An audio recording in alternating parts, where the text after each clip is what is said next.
Assalamualaikum warahmatullahi wabarakatuh. Apa kabar anak-anak ibu? Semoga semua dalam keadaan sehat ya. Hari ini kita belajar tematik di tema 3, subtema 1, pembelajaran 5 dan 6. Anak-anak, masih ingatkah kamu tentang Thomas Alva Edison? Ia menemukan bola lampu pijar. Apa dampak penemuannya bagi kehidupan kita sehari-hari? Apa manfaat lampu dalam kehidupan sehari-hari? Yang pertama, menerangi rumah di malam hari. Yang kedua, membantu pengendara ketika berkendara pada malam hari.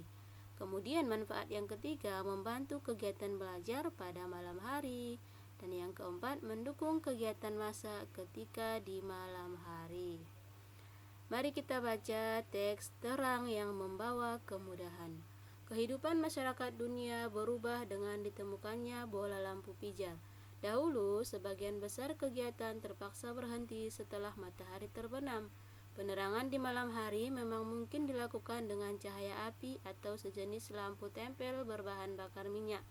Namun demikian, jenis penerangan ini tidak praktis dalam penggunaannya.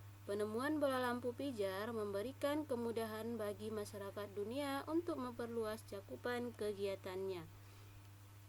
Dulu, minimnya penerangan di jalan membuat kegiatan harus berakhir demi kenyamanan dan keselamatan pengguna jalan. Kini, di kota-kota besar khususnya, kegiatan di jalan raya terus berlangsung sepanjang hari. Pengiriman barang ke berbagai kota dapat dilakukan sepanjang hari. Toko-toko buka hingga larut malam sehingga para pekerja masih dapat berbelanja aneka kebutuhan setelah pulang bekerja. Anak-anak dimungkinkan dapat belajar dan mengerjakan tugas dengan maksimal di malam hari. Tak ada alasan bahwa gelap menghalangi keinginan membaca buku sebelum beristirahat demi menambah wawasan. Ketika berbagai kemudahan telah tersedia di depan mata, tidak ada alasan bagi manusia untuk menunda penyelesaian pekerjaannya. Tak ada alasan bagi manusia untuk berhenti mengembangkan diri. Kemudian, mari kita jawab pertanyaan berikut berdasarkan teks yang baru kita baca. Bagaimana perkembangan dari penerangan di dunia? Dahulu, lampu hanya menggunakan lampu tempel berbahan bakar minyak.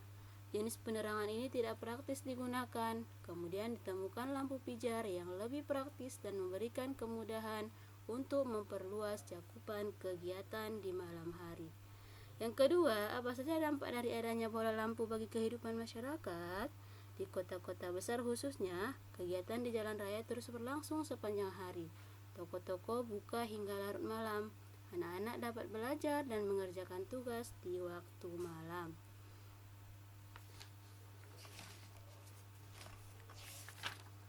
Selain bola lampu, banyak sekali penemuan yang membawa perubahan bagi kehidupan kita. Bagaimana perubahan kehidupan setelah ditemukannya alat-alat berikut?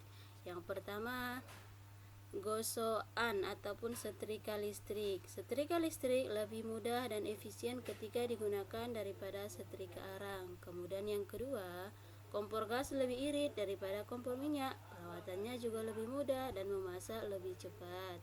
Yang ketiga, komputer lebih mudah digunakan dan terdapat banyak sekali fitur yang memudahkan kita untuk mengetik daripada mesin tik. Bayangkan seandainya Tuhan tidak memberi karunia akal dan kecerdasan pada para penemu. Nah, sekarang kita akan berdiskusi untuk mengetahui penemu roda dan manfaat penemuannya tersebut bagi kehidupan warga dunia. Mari kita baca sejarah penemu roda. Roda pengubah wajah dunia. Perhatikan semua benda di sekeliling kita. Adakah yang memiliki roda? Banyak sekali mesin, peralatan, alat transportasi, dan benda buatan manusia menggunakan roda. Roda merupakan salah satu penemuan terbesar manusia yang membuat semua pekerjaan menjadi lebih mudah. Nah, anak-anak, silakan baca teksnya sejarah penemuan roda.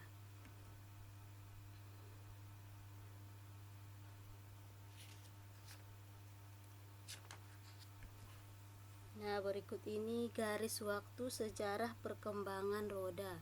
Dimulai dari sebelum tahun 3000 sebelum Masehi, manusia masih menggunakan gelondongan kayu yang digulirkan untuk memindahkan barang. Kemudian tahun 3000 sebelum Masehi untuk pemintal kain. 1500 sebelum Masehi, roda kayu dengan sumbu.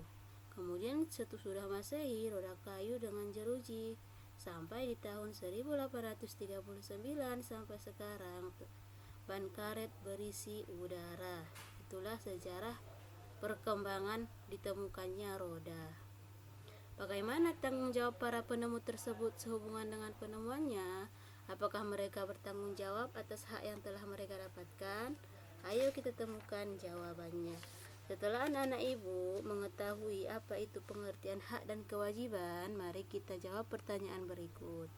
Sebutkan beberapa macam hak yang dimiliki oleh para penemu tersebut. Para penemu tersebut memiliki hak untuk melakukan penelitian dan mendapatkan penghargaan atas penemuannya tersebut. Apakah mereka telah mendapatkan haknya? Iya, mereka telah mendapatkan haknya, yaitu diakui sebagai ilmuwan yang menemukan roda. Apa manfaat hak tersebut bagi mereka? Manfaat hak tersebut bagi mereka yaitu dapat dikenal sepanjang masa sebagai ilmuwan yang berjasa bagi perkembangan dunia. Apakah mereka telah bertanggung jawab terhadap hak yang telah mereka dapatkan? Iya, mereka telah bertanggung jawab terhadap hak yang telah mereka dapatkan. Contohnya, mereka telah memperbaiki dan mengembangkan temuan mereka hingga menjadi ban karet berisi udara. Mari kita baca teks hak dan tanggung jawab. Ani adalah putra bapak dan ibu Yakub. Pak Yakub menyekolahkan Ani di sebuah sekolah yang cukup ternama di desanya. Pak Yakub memenuhi semua kebutuhan sekolah Ani seperti buku-buku, seragam sekolah, serta peralatan lainnya. Bu Yakub juga selalu membuat bekal makanan sehat untuk Ani di sekolah. Ani sangat bersyukur dengan perhatian ayah dan ibunya. Ia selalu mematuhi nasihat ayah ibu. Ani juga rajin sekolah, rajin belajar, dan mengerjakan tugas sekolah tanpa perlu diingatkan. Ani kemudian selalu naik kelas dengan nilai yang memuaskan. Bapak dan ibu Yakub sangat bangga dengan Ani. Sekarang kita jawab pertanyaan berikut berdasarkan cerita si Ani. Yang pertama, sebutkan hak Ani dalam cerita tersebut. Dalam cerita tersebut, hak Ani yaitu memperoleh pendidikan, mendapatkan semua kebutuhan sekolah, mendapatkan makanan yang sehat, dan mendapatkan perhatian dari orang tuanya. Apakah Ani telah mendapatkan haknya? Iya, Ani telah mendapatkan haknya. Contohnya mendapatkan sekolah yang bagus, mendapatkan buku, seragam sekolah, makanan sehat, dan semua kebutuhan sekolah. Apa manfaat hak tersebut bagi masa depan Ani? Manfaat hak tersebut bagi masa depan Ani yaitu Ani menjadi anak yang berprestasi dan membanggakan orang tuanya. Apakah Ani telah bertanggung jawab terhadap hak yang telah ia dapatkan? Iya, Ani telah bertanggung jawab terhadap hak yang telah ia dapatkan. Contohnya mematuhi nasihat orang tua dan selalu rajin belajar. Yang kelima, apa yang akan terjadi jika Ani tidak bertanggung jawab terhadap haknya? Jika Ani tidak bertanggung jawab terhadap hak yang didapatnya, maka orang tuanya akan kecewa dan ia tidak akan menjadi siswa yang berprestasi. Jawaban tersebut bisa kita buat ke dalam bentuk diagram berikut. Hak Ani, kemudian manfaat hak yang diperolehnya, dan apa dampak jika dia bertanggung jawab pada hak, dan apa dampaknya jika tidak bertanggung jawab terhadap hak yang diperolehnya. Bagaimana dengan kalian? Apakah kalian sudah bertanggung jawab terhadap hak yang kalian peroleh, anak-anak? Nah, sekarang tugas kalian menuliskan hak yang kalian dapatkan di rumah ataupun di sekolah. Kemudian apa manfaat hak yang kalian dapat? Terus apa dampaknya jika kalian bertanggung jawab terhadap hak? Dan apa dampaknya jika tidak bertanggung jawab terhadap hak yang kalian peroleh? Contohnya sama seperti cerita si Ani tadi ya.